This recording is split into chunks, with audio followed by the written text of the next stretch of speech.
Vedare tinokuchingamidzai zvekare kune chimwe chirongwa pano paZim Facebook Secrets and Confessions.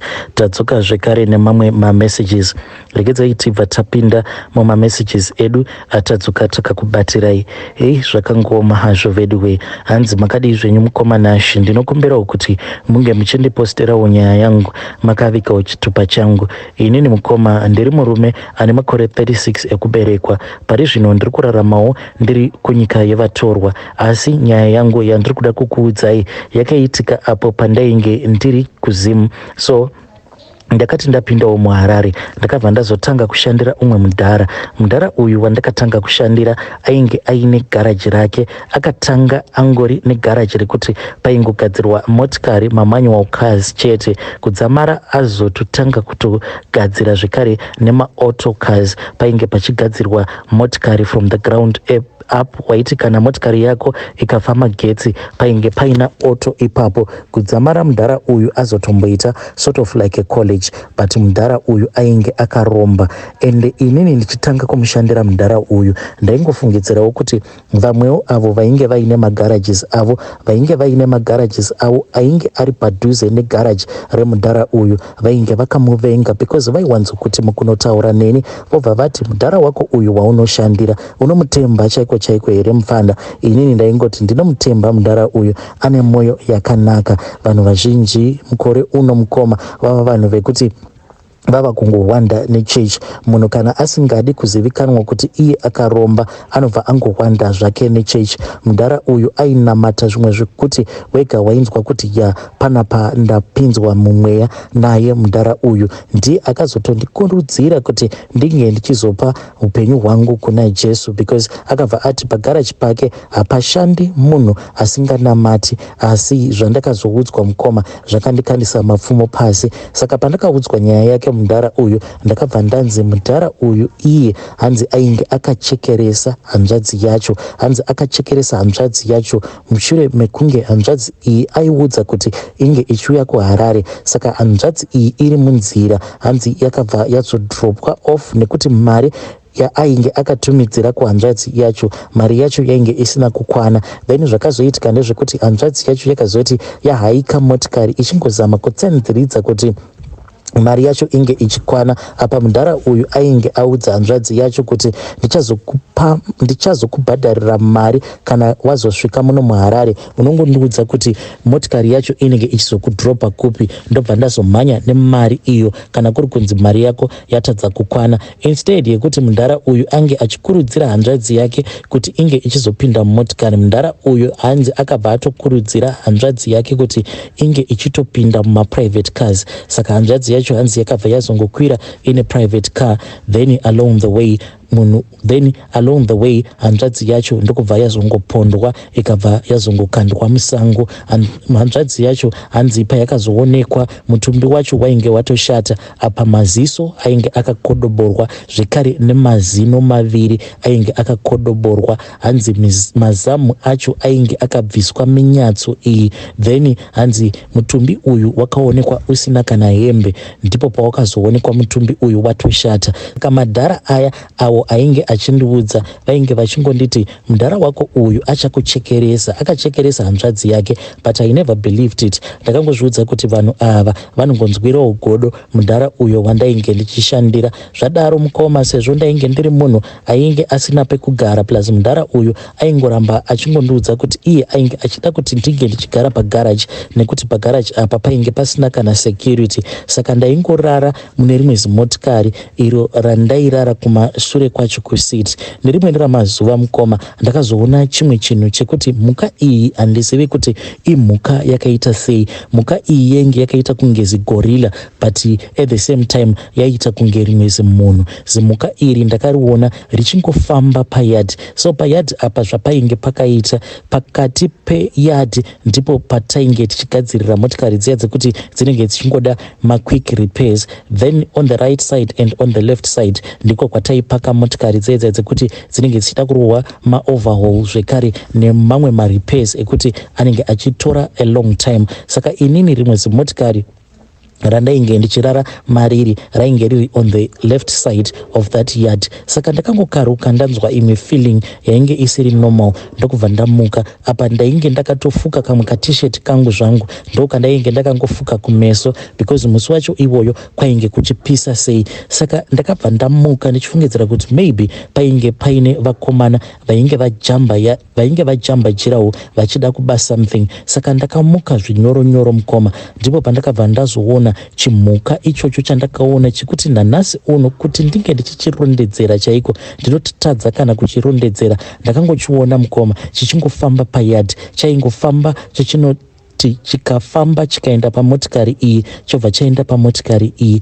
By the time yachakazocheuka chichitarisa kumotikari kuya uko kwandainge ndiri ndichichidongorera mukoma, ndakanzwa sekunge ndainge ndarohwa nedombo mumusoro ndikabva ndatongokolapsa. The next morning pandakazomuka kwainge kwatova kuma 10 am ende chinondinetsa mukoma ndechekuti mudhara uyu paakauya kubasa hanzi akabva azoudza vamwe vakomana vandainge ndichishanda navo avo vainge vachirenta somewhere else. Hanzi pavakandiona ndakarara, hanzi mudhara uyu akabva azoti kuvakomana avo vataishanda navo musamumutsa nekuti akaneta. Then mukoma ndakati ndaona zvose izvi ndakabva ndatya kana kumuudza mudhara uyu kuti mudhara ndo zvandakaona last night. Slowly but surely ndakabva ndazongotanga kungotsvaka basa in secret. Saka ndakabva ndaenda ndikabva ndaapproacha umwe mudhara uyu ainge aine garaji rake. Mudhara uyu iye ainge achiitawo zvekumasowe. Saka ndakati ndamuudza kuti mudhara nyaya iya yamakandiudza nezuro pane chimwe chimhuka chandakaona. Iye akabva atanga kuseka akati mupana handiti takakuudza. Mudhara uya akabva anditi iye hanzi mudhara uya wandainge ndichishandira ainge aine chikwambo chake icho chaainge akapa ropa mushure mekunge achekeresa hanzvadzi yake. Saka hanzi chikwambo ichi basa racho nderekuti chinongomutsvakira macustomers non-stop. Ende zveshuwa zvose zvandainge ndakaudzwa nemadhara iwawo zvainge zviri zvechokwadi. Ndataura nemadhara aya ndikabva ndati kunyange mari chaiyo handitomborina, so I don't know kuti ndoita sei. Mudhara uya akabva ati kuti unge uchingobva hazviiti, anokwanisa kuvadza muchinda uyu, haana kunaka. Ende utsinye hwaainawo ndinofungidzira kuti unongouona. Ende zveshuwa mudhara uyu aiva neumwe utsinye hwewe hwekuti waitoona kutoti munhu uyu there is something wrong about him. Airwadziwa kuburitsa mari, aisakwanisa kukupa mari like directly into your arms. Aitoti angotsvaga way yekuti it's either anokupa mari obva akuti enda unotenga pati yakati, kana wazotenga pati yakati obva wazotora mari yako ipapo. Kana uine mari yekuti kana aine mari yaanenge achikukwereta ndo zvaaikuita. Aikuudza kuti enda unotenga kiti rakati, kana watenga chenji inosara obva watora mari yako. Kubva zvandakatanga kumushandira mudhara iyeye kusvika ndichizobva pagaraji pake mudhara uyu, handina kumbogara ndapiwa salary yangu yekuti salary inongouyawo iri salary yekuti unongoudzwa kuti this is your salary. Mari yacho yaitongouya hafu. It's either aikwanisa kungoti mupana enda unotsvakira chakati mutown then change obva wazochengeta, ndipo panenge paine salary yako. Ndo zvaaita mudhara uyu. Saka ndakabva ndazoudzwa kuti mapiro acho ainge achiita mari inhau yekuti iye mhiko dzake dzaakaita mudhara uyu hanzi haatotendedzwe kuti ange achingopa munhu mari. Kuti akupe mari hanzi unofanira kutombotanga waburitsa ziya, kutanga watombomushandira. But ndakabva ndati ko ingawani mudhara uyu tinomushandira, why is it asingangotipe masalaries edu in time? Iye akabva ati mhiko dzake ndo zvadzinenge dzichida panguva yacho iyoyo, dzinotoda kuti mutange mashanda even though muchimushandira but haakwanisi kungokupa mari. Musi iwoyo unofanira kutanga watomboshandiswa naye asati akupa mari. Ende ndo chainge chiri chokwadi chainge chichiitika.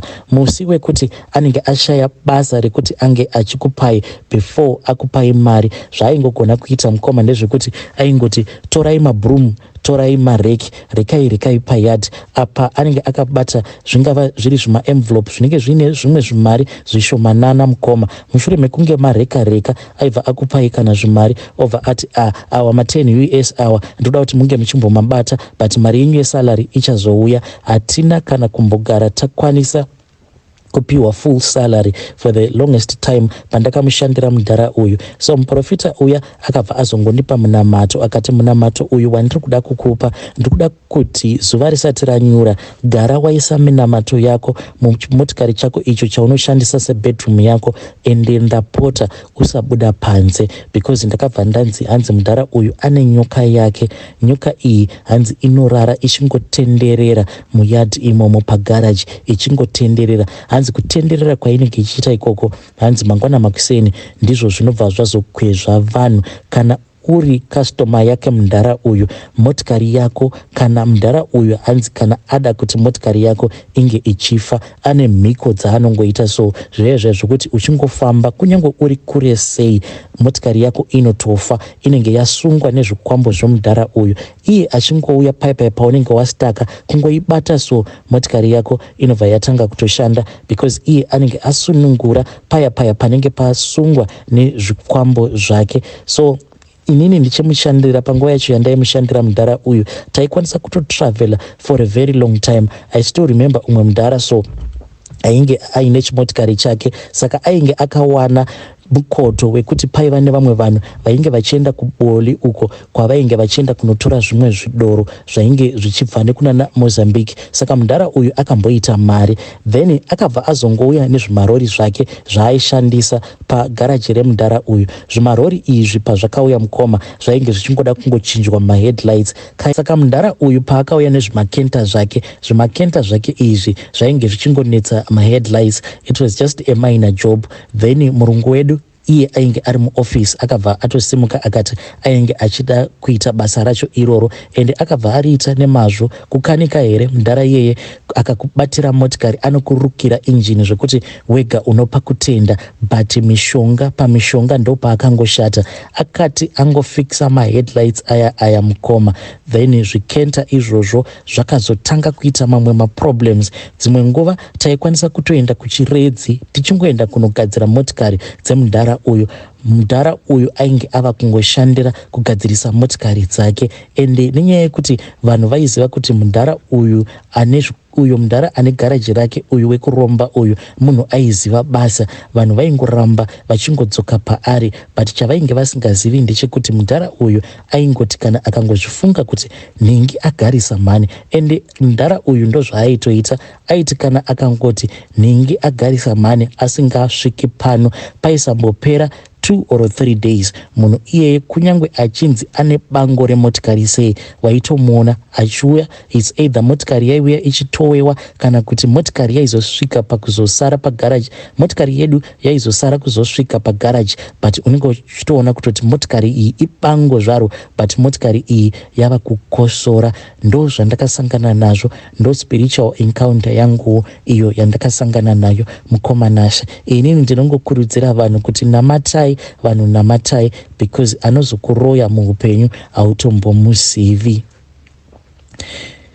Hey vedare, ndo message iyo yandakatumidzirwa ichibva kuna mukoma vedu. Zvino ivo makanika ava apa ivo vachizviita holier than thou. Unozovafungira here ivo vachikuti munhu waMwari, munhu waMwari, motikari yenyu yandishungurudza, munhu waMwari. Apa izvo nyoka yavo hanzi ndiyo zvayo inenge yakabloka zvayo mapaipu muinjini. Hanzi ndo zvandakaudzwa namadzibaba avo vane garaji riri padhuze nemudhara uyu akaromba. Hanzi nyoka yacho inongonopinda zvayo muinjini yobva yabloka zvayo. Iwo wototi motikari yangu. Izvo motikari yakabatwa nezvikwambo zvamakanika. Haumana musadaro wakumana. Asi ndo nyaya iyo yandakatumidzirwa ichibva kuna mukoma vedu. Kana uine spiritual encounter yako iyo yauinayo, please come to my inbox and share your story with me. Gedzaiti vataenda panyedu inotevera. Nyedu inotevera yakamira sekudai so. Hanzi makadi zvenyu mukoma nashe. Ndokumbirawo kuti munge muchindiposterawo nyaya yangu. Inini ndiri kushandawo muno muSouth Africa. I am a qualified nurse. Ndinokumbirawo kuti nyaya yangu please musazoitranslator. Inini ndinoshandawo paka private clinic, but bosi vangu zvavo vanombopota vachienda kunoshandirawo kune zvimwe zvipatara zvihombe nema private zvipatara zvakaita sana Netcare nana Med Clinic. Saka pane zvimwe zvandakazoona zvichiitwa nabosi vangu, bosi vangu ava vanobva kuDRC, saka vanoshandidzana zvekare neumwewo murume uyo who is a guy uyo anobvawo kuNigeria. Saka zvinhu zvandakaona mukomana nhasi ndinotombonzwa ndichitya kuti ndoita sei, ndoramba ndichingoshanda here kana kuti ndongosiya basa. Saka ndauyawo pano kuti mundipostirewo nyaya yangu, mundipewo advice, ende ndiri kutombozama kunamata kuti Mwari vange vachindichengetedza. So zvakaitika ndezvekuti panguva yacho iyoyo painge paine umwe musikana uyo wandaishanda naye, ndiye reception wepa private pedu apa patinoshanda tiri. Saka iye ainge aine pamuviri, saka akabva azombopiwa a maternity leave. Maternity leave yaakapiwa yainge iri early maternity leave. Then inini ndainge ndava kushanda double job, kana kuri kunzi kunenge kuine vanhu vanenge vangouyawo vachingodawo kungotreatwa, kana kuri kunzi inini ndinenge ndichikwanisa kuvatreata vanhu ivavo, ndinenge ndichivaatenda. Kana kuri kuzonziwo ndinenge ndisingakwanisi, it's either vaimirira or voita appointment nadoctor vobva vazoona our head doctor. So pane pamwe mukomanashi pandakazotanga kunotisa kuti our toxic bins, maya matinokanda masyringes neamwe medical waste ekuti haatendedzwe kuti ange achingoiswa regular bins. Saka ndakabva ndanotisa kuti kana ndikaisa ma-injections imomo, ma-injections awa aibva azongodisappear, I mean like kunyangarika mukoma. So our ma-toxic bins edu awa anowanzokuya achicollectwa after each and every 2 days. Pane vanhu vanouya kuzomacollecta vachimahandla properly. Saka usually nekuda kwekuti tinogara tiri very busy, nekuti doctor ava vanobva kuDRC vanogona mukomanashi, even that guy munhu anoziva basa rake. Saka tinogara tingori fully booked. Panguva yacho iyoyo mukoma inini ndainge ndichishanda pareception. Saka it happened kuti before the next customer asati aenda kunoona doctor vangu, ndakabva ndangoenda kwavari because painge paine mafiles andainge ndichida. Saka door ravo rainge riri open.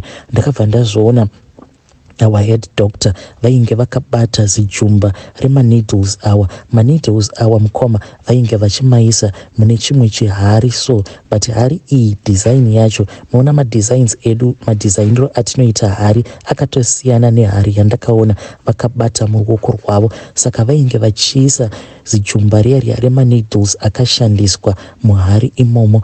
Mukoma ndakati ndangodongorera, so ndaona zvose zvavainge vachiita vakafuratira kudhoo. Ndakabva ndangoti nhano mbiri nambo, ndakati ndaona zvose izvi mukoma, ndakabva ndangomhanya going past through his office. Ndokubva ndaita sekunge ndainge ndichienda kutoilet. Immediately ndichingonopinda mutoilet ndakabva ndanzwa dhoo ravo richivharwa. Ndakazoti ndava kubuda mutoilet ndikabva ndaona vakamira mupassage. Vakabva vangoita majokes neni, but vainge vachida kuona kuti inini ndainge ndavaona here. Since that day mukoma constantly vanogara vachingokipa his eye on me. Zvava kundityisa mukoma ndezvekuti right now murume wangu handisati ndamuudza nyaya iyi, but it has been 3 times now zvinhu izvi zvichiitika. Ndakaona motikari yavo in our neighborhood. Bosi vangu ava mukoma ivo vanogara kuma-estate, then inini nemurume wangu tinongogarawo kuma-regular suburbs, mu-CBD, kuma-townhouses. Saka ndakaona motikari yavo 3 times. Motikari yavo iyi mukoma ndakaiona mushure mekunge bosi vangu vataura ivo vachiti he won't be in our town, vachiti ivo he was going somewhere, but ndakazoona motikari yavo iri in our area. This it happened for 3 times. Saka zvinhu zvekuti zvakabva zvandifundudza. Nanhasi I do not feel safe at all. Please ndapota musatranslate nyaya yangu kuchirungu. Vedare ndo message iyo yandakatumidzirwa ichibva kuna vahanzvadzi vedu. Saka ndakavabvunza kuti motikari yabosi venyu iyi yamakaona 3 times makaiona ichiita sei. Saka vahanzvadzi vedu vakabva vati the first time pandakaiona ndakangofungidzira kuti imotikari yakafanana neyabosi vedu. Vakati ivo hanzi tichingonokona tichinopinda mustreet medu. Saka motikari yabosi nayo ndakabva ndaiona ichiuya from the opposite direction. Saka tichinopinda mugate motikari yabosi handina kuzoiona ichidarika. Ndakazoti ndichinodongorera mushure mekunge gate ratovharika, ndokubva ndadongorera ndikaona kuti hanzi navahanzvadzi vedu the moment murume wangu paakadhiraivha into the garage. Ndakabva ndazoburuka motikari ndikabva ndamhanya kugate because I wanted to make sure hanzi motikari yaboss ndakabva ndaishaya. Ndikati zvimwe kuda yainge yakona somewhere. Ivo vanzvadzi vedu vakabva vati our street zvairi ndeyekuti there is no way where you can just turn so quickly because hanzi ma-streets acho ndeaya ekutoti motikari kuti dzinge dzichitopesana hanzi mahwani chaiwo. Hanzi it happened again the second time, same thing happened the third time. Hanzi ndipo pandakabva ndazotoona bosi vangu vari ivo vachidriver motikari iyi, hanzi vaidriver very slowly. Hanzi ndakati ndakamira pagate ndikatovawavha kudai, hanzi ivo havana kana kumbondiwavha back, vakangonditarisa vakaita sekunge vainge vachingoita sekunge ndiri munhu wavari kufungidzira kuti vanoziva.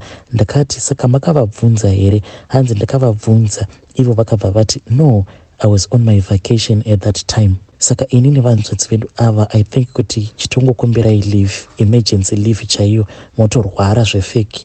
I don't know guys, you can assist our dear sister in the comment section.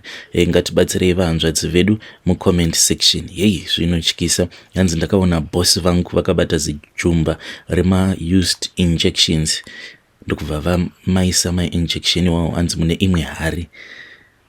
Zvakangoma hazvo veduwe.